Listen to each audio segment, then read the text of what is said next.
Hey guys, Deronda here. Valentine's Day is right around the corner, and I'm going to show you 2 different ways to use puff pastry.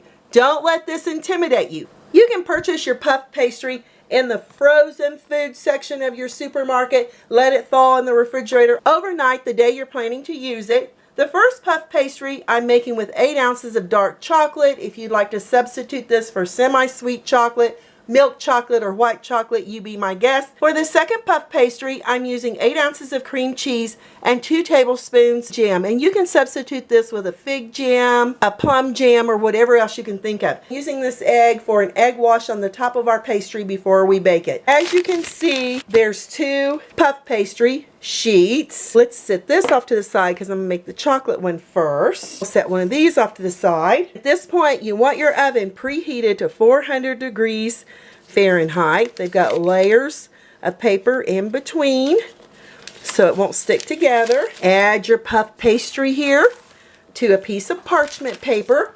We're going to use a rolling pin and we're going to roll it out slightly. We don't need to roll it out much. I'm going to add my puff pastry over here on a baking sheet, and then we're going to add our chocolate cut up next to our chocolate.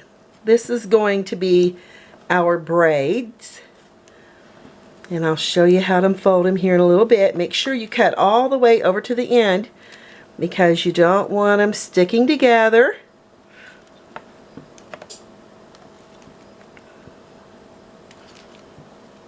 And over here on the other side, we're going to do parallel to what's on this side.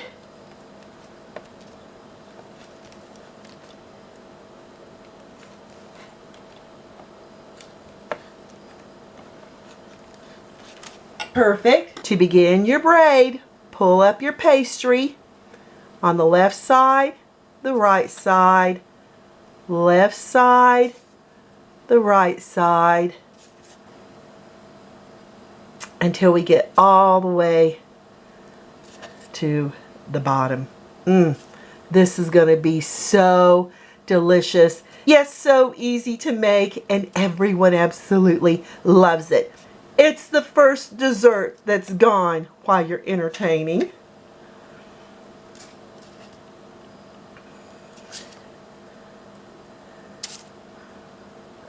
To make the egg wash, I added my egg into a bowl with 1 tablespoon of water. With the fork, we're going to whisk this until it's lovely and blended and looking like this. You want to be sure you blend that water well in with your egg. With the pastry brush, we're going to start brushing the top. This will ensure a beautiful golden brown on your braided puff pastry. Once you remove it from the oven, looks perfect. We can add a few of those slivered almonds here on the top.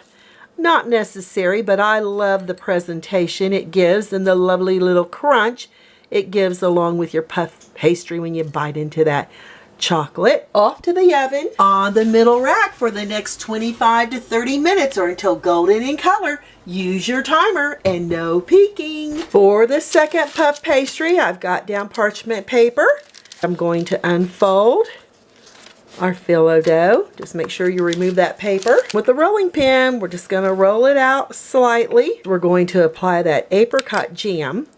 And if your jam's a little too chilled, you can put it in the microwave on defrost. You don't want to get it too warm, but it can make it very pliable to add here on your phyllo dough. I've cut my cream cheese down the center, then 1, 2, and 1, 2. So I'll have 6 equal sizes of cream cheese.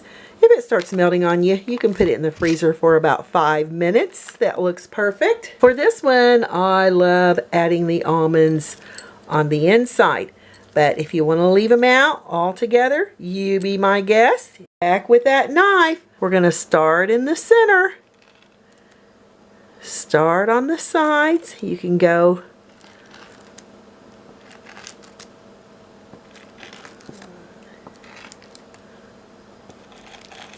we're going to do the same thing on this side. Remember, make sure your slices in your phyllo dough are equal to the opposite side here. To make the braid, up, up, back and forth until you get all the way to the end.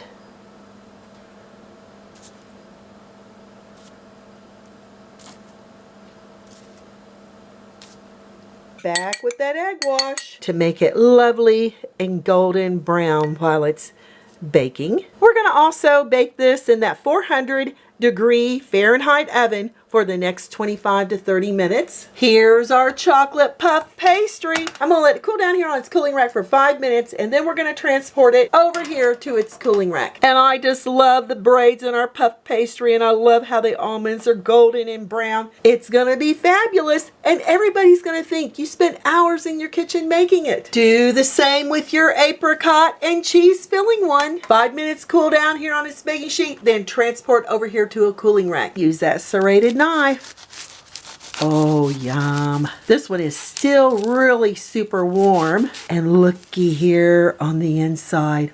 Oh my yums. I'm going to take a bite. Let's see what this looks like. So lovely and flaky. Look at that pastry. And I love the golden top that egg wash provided with that beautiful almonds on the top. Now, let's do the cream cheese and apricot. Here goes. Wow. The sweetness from the apricots, the crunch of the phyllo dough on those almonds, and the cream cheese is so scrumptious. You're not going to be disappointed with these two different varieties of puff pastry. And you can do it. Simple and easy to do. Beautiful and golden on the bottom. I'm Deronda with Foods 101. Have them at breakfast, a brunch, or a snack throughout the day. Give me thumbs up. Leave me a comment. Hit that notification bell to be the first to get my new YouTube food videos. Thanks a million for watching. Stay safe, and I'll catch you lovely people later.